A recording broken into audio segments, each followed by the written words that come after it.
Hello students, कैसे हैं आप लोग?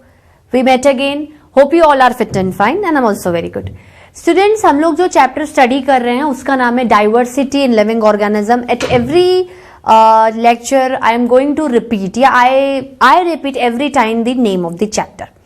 Diversity in living organisms में हमने किंगडम फंगाई पढ़ लिया था, पूरा नहीं पढ़ा था, आधा है वो आज कंप्लीट हो जाएगा और हम प्लांटे भी स्टार्ट कर देंगे.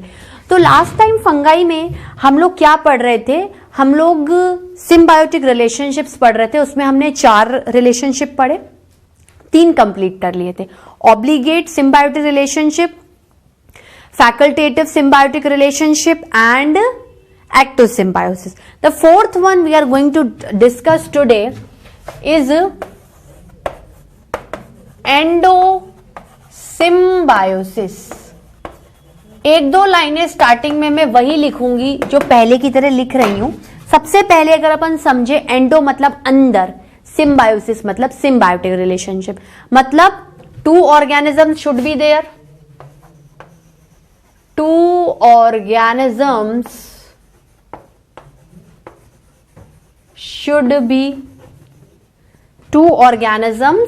should be there. भाई 2 तो चाहिए ना रिलेशनशिप को बनाने के लिए. 2 organisms should be there. ठीक है. अब ये कैसे रहेंगे? एक्टो वाला तो दूसरे ऑर्गेनिज्म के ऊपर पे बैठ रहा था, ये अंदर बैठेगा, क्योंकि एंडो का मतलब क्या होता है? इनसाइड. एंडो मतलब इनसाइड, एंडो मतलब इनसाइड. तो आपको क्या है, एक ऑर्गेनिज्म दूसरे ऑर्गेनिज्म के इनसाइड जाकर रहेगा, एक ऑर्गेनिज्म दूसरे ऑर्गेनिज्म के इनसाइड जाके रहेगा. एक्टो वाला तो बाहर रह रहा था, एंडो वाला अंदर रहेगा. ठीक है. सो one organism live inside with respect to other organism, with respect to other organism. ठीक है. कैसे एग्जाम्पल ले सकते हो आप? जैसे मेरा स्मॉल इंटेस्टाइन है, मैंने आपको तब भी बताया था कि in my digestive system I have small intestine and large intestine. तो जो लार्ज इंटेस्टाइन होता है, अभी आपको डाइजेस्टिव सिस्टम इतना समझ में नहीं आएगा, अगर अब मैं थोड़ा सा लूं तो this is my small intestine and this is my large intestine, ऐसा ही कुछ होता है ना. तो ये जो लार्ज इंटेस्टाइन है, इस पे एक बैक्टीरिया बैठता है, ई कोलाई. मैंने आपको उसमें बताया था ना, आपके मोनेरा में ई कोलाई बैक्टीरिया. तो E coli bacteria generally reside inside the large intestine of human beings. आपके डाइजेस्टिव सिस्टम में इंटेस्टाइन नाम का एक टॉपिक आएगा, एक ऑर्गन आएगा, वो क्या है? स्मॉल इंटेस्टाइन और लार्ज इंटेस्टाइन में डिफरेंशिएट होता है. लार्ज इंटेस्टाइन के अंदर एक बैक्टीरिया होता है जो कि नेचुरली अकरिंग, अपन ये कह सकते हैं कि फ्लोराफोना है. फ्लोराफोना है आपकी के बॉडी के अंदर, नेचुरली गॉड ने दिया है, क्योंकि बॉडी डेवलप हुई थी. तो ई कोलाई क्यों बैठता है अंदर जाके? देखो, ई कोलाई हमारी बॉडी में जब हम खाना खाते हैं तो खाना आपके डाइजेस्टिव ट्रैक्ट इंटेस्टाइन से ही बाहर निकलेगा. तो फूड के अंदर विटामिन B12 होता है, फूड के अंदर विटामिन B12 होता है. ई कोलाई उसे एब्जॉर्ब करने में हेल्प करता है. और in future vitamin B12 is essential for the growth, development, functioning of muscle. In many various metabolic activities vitamin B12 is useful for us. तो जनरली विटामिन B12 ऐसे easily absorb करना blood में और transfer to sales मुश्किल है. उसका काम कौन आसान करता है? E coli. कौन आसान करता है? E coli. तो मैं ये लिख सकती हूं एग्जाम्पल में, ई कोलाई बैक्टीरिया, इस्चीरिया कोलाई. ई का मतलब क्या होता है? इस्चीरिया. अभी जैसे जैसे डाइवर्सिटी पढ़ोगे और ज्यादा क्लियर होगा. कुछ चीजें आती हैं तो remember at a movement, it will clear out when we will proceed further. E coli bacteria reside inside the intestine of human beings मतलब इसकी रेजिडेंस कहां हो गई भाई, ह्यूमन बीइंग दूसरा ऑर्गेनिज्म है, बाहर या अंदर, अंदर, एंडोसिम्बायोसिस, एंडोसिम्बायोसिस, ठीक है। तो इसके यूजेस लिखने इतने यूजफुल नहीं है, इतना लिखना बहुत है स्टूडेंट्स। तो आपके जो सिम्बायोटिक रिलेशनशिप्स हैं वो चारों कंप्लीट हो गए हैं। अब अगर हम एग्जाम्पल्स की बात करें कि फंगस में आप कौन से एग्जाम्पल्स को काउंट कर सकते हो, देखो क्या क्या ले सकते हो आप, बताओ मुझे। ईस्ट, और आपने देखा होगा आप ब्रेड खाते हो, आप बोलते हो ब्रेड ईस्ट की बनी हुई रहती है, ब्रेड ईस्ट की बनी हुई रहती है। अब आप क्या करो, ब्रेड को बहुत दिन रख दो तो आपको ब्रेड के कोने पे एक ब्लैकिश ब्लूइश लाइन नजर आएगी, आप बोलोगे ब्रेड पे फंगस लग गया है। ब्रेड पे क्या लग गया है, फंगस लग गया है। तो फंगस की फॉर्म में जो ईस्ट आपने ब्रेड में डाला है वो कुछ टाइम बाद क्या हो जाता है, डीकंपोज हो जाता है, अपनी एक्टिविटी को क्या करता है, अदर देन शो करता है, एक्टिविटी को क्या करता है, अदर देन शो करता है। ईस्ट जनरली किन किन चीजों में यूज हो सकते हैं, जैसे ब्रेड में डाल सकते हैं, वाइन बनाने में हेल्प करते हैं, और भी बहुत सारे बेवरेजेस बनाने में आपके फंगाई या ईस्ट हेल्प करते हैं, ठीक है। उसके बाद आता है मशरूम। मशरूम जनरली आप खाने में भी इस्तेमाल करते हो, पर सारे mushrooms are not useful because in turn fungi are very very much harmful to your body, क्योंकि देयर एक्टिविटी ऑफ मल्टीप्लीकेशन, जो प्रोग्रेस है ग्रोथ करने की, वो बहुत फास्ट होती है फंगस में, ठीक है। तो मशरूम जनरली कैसे शेप का होता है, देखो ये इसकी कैप होती है, ये इसका स्टेम होता है। थोड़ा सा हिंट दे रही हूं, इनके बारे में डीपली पढ़ने की कोई जरूरत नहीं, दिस इज योर कैप। और कैप के अंदर क्या होते हैं, स्पोर्स होते हैं, रिप्रोडक्शन करवाना है ना, तो these are spores. Beneath the spores, या cap actually carrying the spores beneath it, ठीक है। मोल्ड्स, स्लाइम मोल्ड्स और वाटर मोल्ड को छोड़ के all moulds are purely fungi, और मोल्ड्स आर प्योरली फंगाई, ठीक है। ये तो एक एग्जाम्पल हुए। Now we are going to discuss about the uses, ठीक है। This is the last topic of your fungi, this will complete your fungus kingdom completely and totally. Uses में क्या क्या हो सकता है, देखो सबसे पहले ये जो ब्रेड वगैरह बनती है ये कहां से लेके आते हो, बेकरी, तो it uses in baking industry, used in baking industry. Bakery बोलते ना, ब्रेड आप बेकरी से ले आओ, बेकिंग इंडस्ट्रीज। और भी काफी सारे फूड आइटम्स बनाने में हेल्प करते हैं, ठीक है। Used in making many food items, many food items. जैसे बहुत से सॉसेस हैं, अचार हैं, हम उन्हें प्रिजर्व करके रख सकते हैं, तो उनमें ऐसी क्या चीजें which actually behave as a preservative, fungi, ठीक है। तो used as a preservative, preservative मतलब प्रिजर्व करके रखना, संभाल के रखना काफी टाइम तक। You can place achars and sauce for a longer period of time at your home. Used as a preservatives in many food items, in many food items. कहीं कहीं कोई ना कोई प्लास्टिक इंडस्ट्री में भी फंगाई का यूज होता है, बहुत ज्यादा नहीं पर थोड़ा बहुत देखा गया है। तो used in plastic industry, used in plastic industry. देखो जनरली अगर हम अपने ह्यूमन बीइंग से रिलेटेड बात करें तो हमारी बॉडी में फंगाई डिजीजेस भी क्रिएट करते हैं। जैसे आप क्या कर रहे हो, अपना टॉवल यूज कर रहे हो, मैंने आपको क्या बोला, फंगाई मॉइस्ट कंडीशंस में ज्यादा यूज होते हैं। तो अगर आप एक ही टॉवल को रोज ही रोज, क्योंकि आपने अपनी बॉडी को वाइप किया है, पोछा है, तो वो जो मॉइस्चर है बॉडी का वाटर ड्रॉपलेट्स की फॉर्म में आपके टॉवल पे, आपने देखा आपका टॉवल गीला हो जाता है, उसके बाद आप जनरली क्या करते हो, धूप में सुखा दो, क्योंकि एक्चुअली सनलाइट क्या करती है, अगर उसमें कोई भी बॉडी से रिलेटेड बैक्टीरिया होगा या फंगस होगा तो सनलाइट क्या करती है, उन सबके प्रोटीन्स को डीनेचुरेट कर देती है, आपका टॉवल क्लीन हो जाता है। लेकिन अगर आप एक ही टॉवल को बार बार यूज कर रहे हो, या आपका कोई दूसरा पार्टनर यूज कर रहा है, आपके रूममेट्स यूज कर रहे हैं, एक ही टॉवल को आप धोते ही नहीं हो, 2, 3, 4 महीने यूज कर रहे हो, तो उसमें क्या है, फंगस की ग्रोथ दिन ब दिन बढ़ जाती है। और आप when you again wipe your towel, when you again wipe your body by that towel which you are using since long time, वो क्या करेगा, आपको फंगल इन्फेक्शन करने के चांसेस देगा। मतलब आपको फंगस कहां कहां अटैक कर सकता है, generally on your each and every part of skin, या ज्यादातर वो एरिया जो क्लोज रहते हैं, जिनमें एयर नहीं आती, जैसे your underarms area, your toe area, आपके अंगूठे उंगलियां क्या होते हैं, एवरी टाइम चिपके रहते हैं। ठीक है, आप उनमें क्लीनलीनेस का शायद ध्यान भी नहीं देते होगे। ठीक है, तो इन एरियाज पे फंगस की ग्रोथ क्या होती है, वेरी रैपिड होती है। ठीक है, तो हम क्या कह सकते हैं,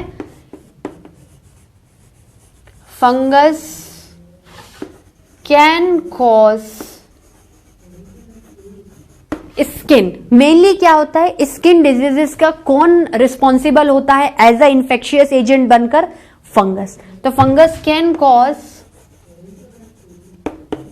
skin infections, fungus can cause in skin infections in many ways, बहुत बहुत तरीकों से। कहां कहां रख सकता है, देखो, अंडर आर्म एरिया, आर्म पिट एरिया, ठीक है, toes of your skin, toes of your skin. ठीक है, क्योंकि generally fungus growth is rapid in moist area, fungus growth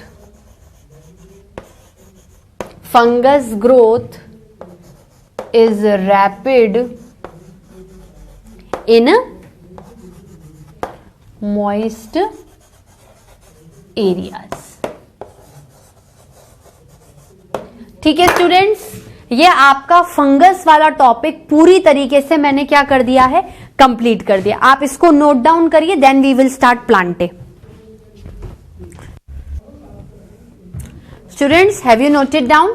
चलिए, कितने किंगडम्स हमने कंप्लीट कर रहे हैं, you are at the mode of your relaxation. चलो भाई, तीसरा किंगडम तो कंप्लीट हुआ। देखो, मोनेरा हो गया, प्रोटिस्टा हो गया, फंगाई हो गया। अब क्या पढ़ना है, प्लांटे। क्या पढ़ना है students, Plantae. Plantae means plants, ये लेटिन टर्म है, प्लांट्स को प्लांटे लेटिन में बोलते हैं। आप सोच रहे हो कि चलो बढ़िया, थोड़ा लेटिन लैंग्वेज पे आ गई, यो इट इज गुड। ठीक है, चलो let's start with the fourth kingdom of your Whittaker, that is planting। क्या है students, planting।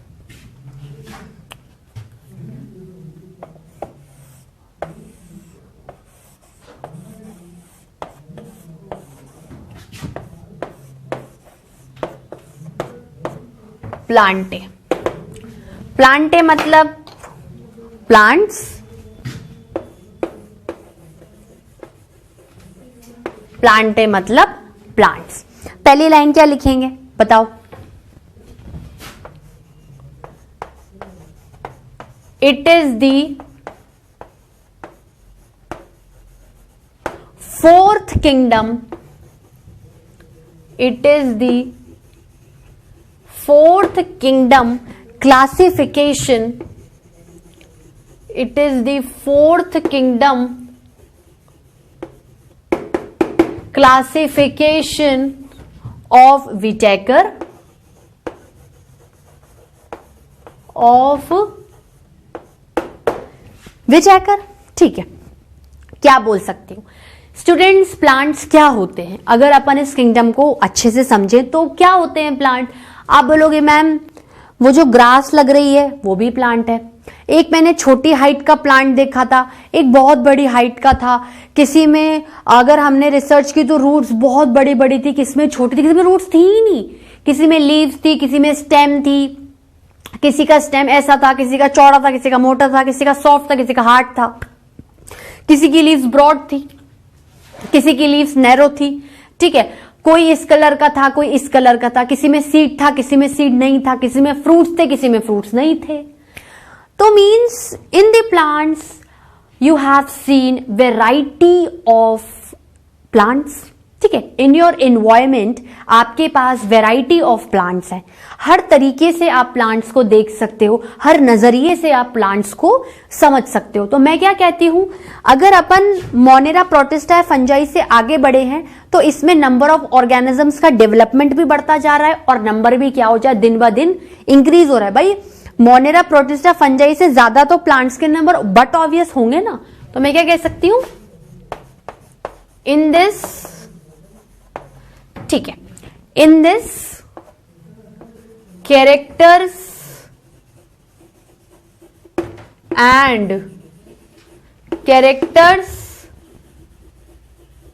and features of organism get increased as well as developed. Get increased as well as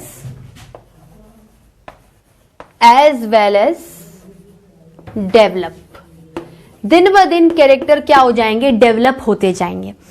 Monera simplest था, protista थोड़ा सा और complex हुआ, fungi और complex हुआ और प्लांटे क्या हो गया, और ज्यादा कॉम्प्लेक्सिटी की तरफ चला गया। तो इसमें हम क्या करेंगे, थोड़े से ऑर्गेनिजम्स को कॉम्प्लेक्स फॉर्म में देखेंगे। अब प्लांटे किंगडम कैसा होता है, कब आता है, after fungi before animalia, after fungi before animalia, इसको भी लिख सकते हैं अपन। दिस किंगडम किसके बीच में लाई करता है, between fungi and animalia. This kingdom lies between, किसके बीच में लाई करेगा students, fungi and animalia, fungi and animalia. इसको वापस लिख देती हूं स्टूडेंट्स,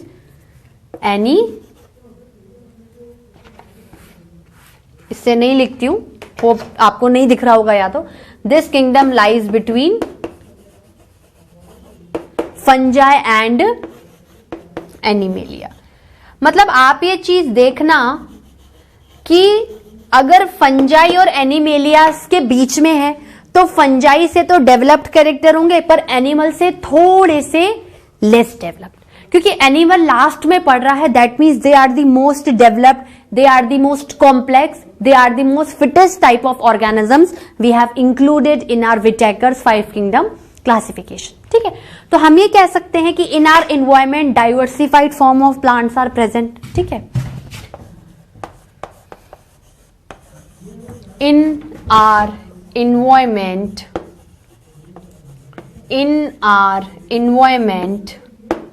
ठीक है, डाइवर्सिफाइड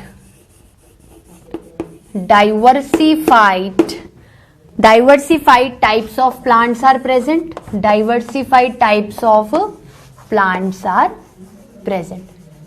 ये तो क्या था, आपके प्लांट का एक छोटा सा इंट्रोडक्शन था। क्या था, छोटा सा इंट्रोडक्शन था। अब देखो, जितने ज्यादा नंबर ऑफ ऑर्गेनिजम्स उतना ज्यादा क्लासिफिकेशन नीडेड।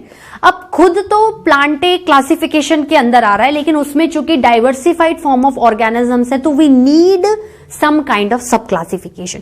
तो उस सब क्लासिफिकेशन को पढ़ने से पहले हम जो पूरा बेसिस पढ़ रहे थे, मतलब जो कैरेक्टरिस्टिक्स हैं प्लांट्स के, वो पढ़ेंगे। ठीक है स्टूडेंट्स, क्या आएगा इसमें, ये तो आपका इंट्रोडक्शन हो गया, ये आपके कैरेक्टरिस्टिक्स। क्या क्या आएंगे स्टूडेंट्स, बताओ आप मेरे को, बताओ। सेलुलैरिटी के बेसिस पर मल्टी सेलुलर, भाई इतना आगे आ चुके हैं, एक सिंगल सेल से थोड़ी काम चलने वाला है। Multi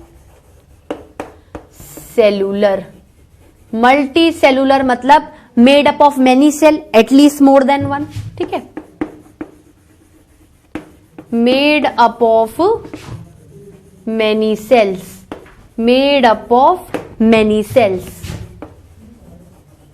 at least more than one,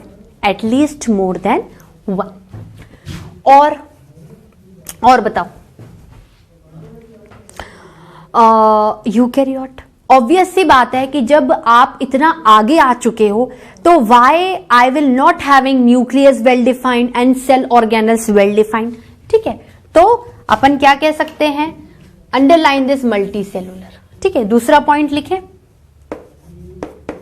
eukaryote जो सेल्स हैं इसके अंदर, भाई मल्टी सेलुलर का मतलब है एक से ज्यादा सेल्स है, तो हर सेल को अगर देखा तो हर सेल में क्या दिखा, nucleus, membrane bounded, nucleus, membrane bounded. ठीक है, उसके बाद cell organelles well defined and membrane bounded. Cell organelles क्या आ रहा है स्टूडेंट्स, बताओ, well defined and membrane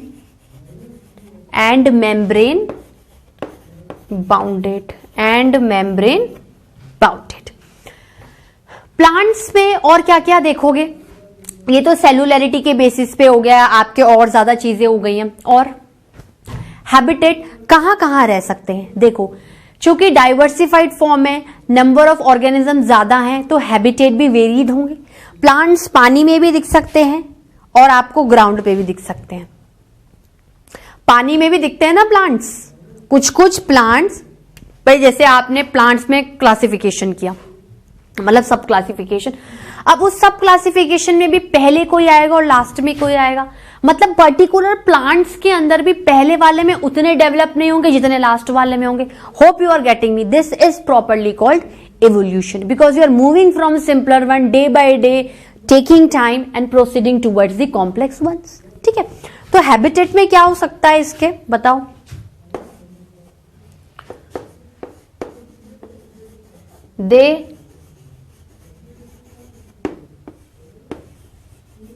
they reside on किस किस पे, वाटर और ग्राउंड पे भी तो होते हैं। ग्राउंड मतलब आपका land, water and land. Generally आप इनके रेजिडेंस ये देखोगे। ठीक है, और मोड ऑफ न्यूट्रिशन, अरे भाई प्लांट्स में ही तो खूबी है कि अपना खाना खुद बनाते हैं, दे आर प्योरली ऑटोट्रॉफिक। आपने किसी प्लांट को देखा है कि वो चल के किसी एनिमल के पास जाता है और खा जाता है एनिमल्स को? जस्ट किडिंग, ऐसा कुछ भी नहीं होता। ठीक है, तो ऑटोट्रॉफिक क्यों बनाता है? Because they are having a green pigment called chlorophyll inside their one of the cell organelle plastid chloroplast, and that pigment chlorophyll, green color pigment chlorophyll, is able to perform the procedure of photosynthesis in the presence of sunlight। By product क्या होता है? By product खाना बनता है glucose, जो कि starch के form में प्लांट में सेव हो जाता है, क्योंकि उसको अपनी लाइवलीहुड बढ़ाने के लिए खाना चाहिए, और इन टर्न ऑक्सीजन रिलीज हो जाता है। तो green plants are the essential for your survival। if they don't release oxygen, how will you able to get the oxygen? ठीक है, autotrophic prepare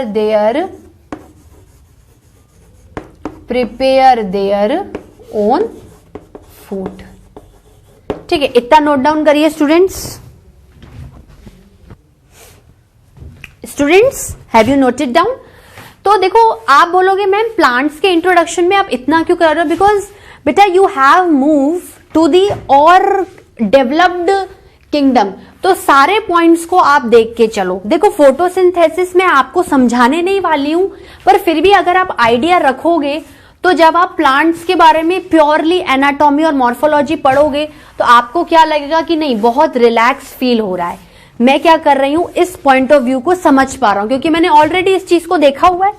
ठीक है, तो थोड़ी बहुत चीज एक्स्ट्रा पढ़ने में कोई बुराई नहीं है। ठीक है, अंडरलाइन कर लेते हैं।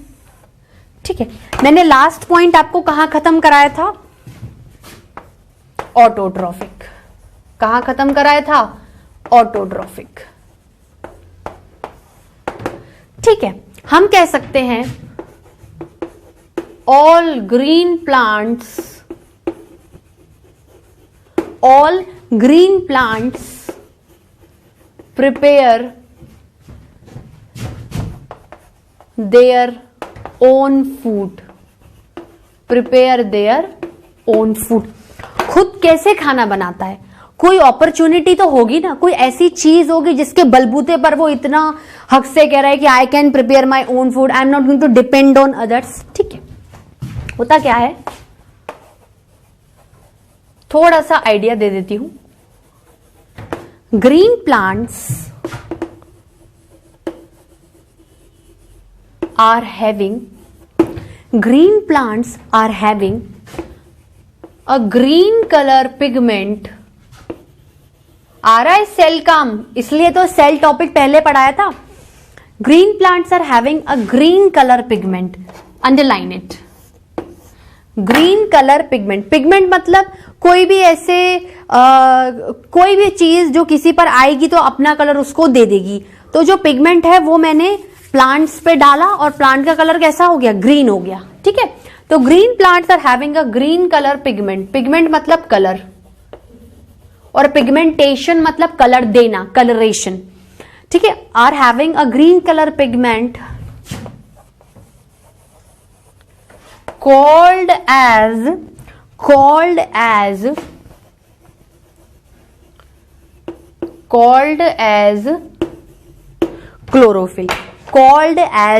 chlorophyll। ठीक है, दिस क्लोरोफिल इज रिस्पॉन्सिबल। ठीक है, दिस क्लोरोफिल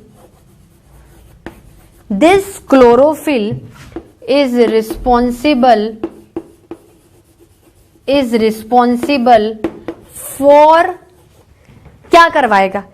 ठीक है, इस क्लोरोफिल की वजह से प्लांट्स में कैपेबिलिटी है खुद खाना बनाना। किस प्रोसेस से? फोटोसिंथेसिस से। तो प्लांट्स ग्रीन कब होंगे? जब उनमें ग्रीन कलर पिगमेंट क्लोरोफिल होगा, और तब वो ऑटोट्रॉफिक होंगे क्योंकि वो खुद खाना बनाते हैं। ठीक है, एक साइकिल, एक लिंक जुड़ गया। ठीक है, तो this chlorophyll responsible for carry out, यहां लिख देती हूं, to carry out the, continuation में चल रहा है, to carry out the process of photosynthesis।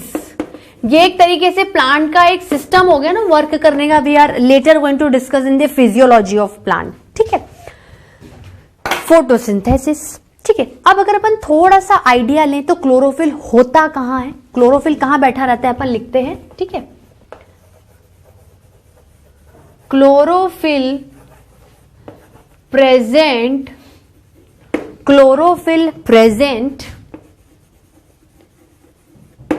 inside the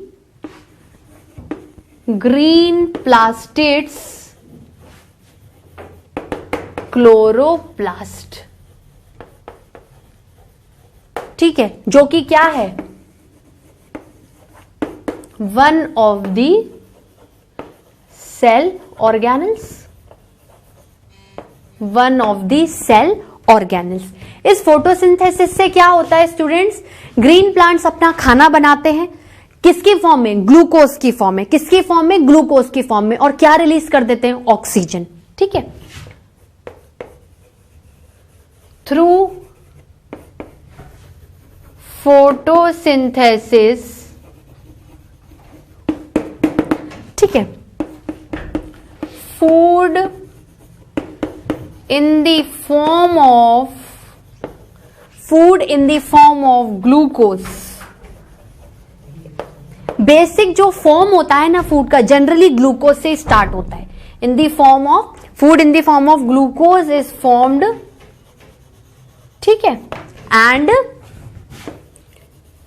oxygen is released. Oxygen is released. Oxygen किसके लिए यूजफुल है? For survival. ऑक्सीजन नहीं होगा तो मैं खड़ी थोड़ी हो पाऊंगी। पूरा कमरा बंद कर दो, ठीक है, एक भी % की ऑक्सीजन नहीं है, I will die after some time. ठीक है स्टूडेंट्स, आज का लेक्चर इतना ही। ठीक है, आज अपन ने क्या क्या पढ़ा? फंजाई कंप्लीट कर लिया, प्लांट्स के बारे में इंट्रोडक्शन ले लिया और उसकी कैरेक्टरिस्टिक प्रॉपर्टी जैसे सेल्यूलरिटी के बेसिस पर, बॉडी ऑर्गेनाइजेशन के बेसिस पर, ठीक है। उसके बाद उसका मोड ऑफ न्यूट्रिशन, हैबिटेट, ये कैरेक्टरिस्टिक हमने बेसिक पढ़ लिए। But this is not the end. Plantae बड़ा है पर बहुत मजेदार तरीके से चार्ट फॉर्म में पढ़ेंगे, कोई दिक्कत नहीं आएगी स्टूडेंट्स। आपको इतना समझ में आ रहा है? चलिए ठीक है, आज की क्लास यही कंप्लीट करते हैं, क्लोज करते हैं। अब हम नेक्स्ट क्लास में पढ़ेंगे, ठीक है students. Till then bye bye, thank you.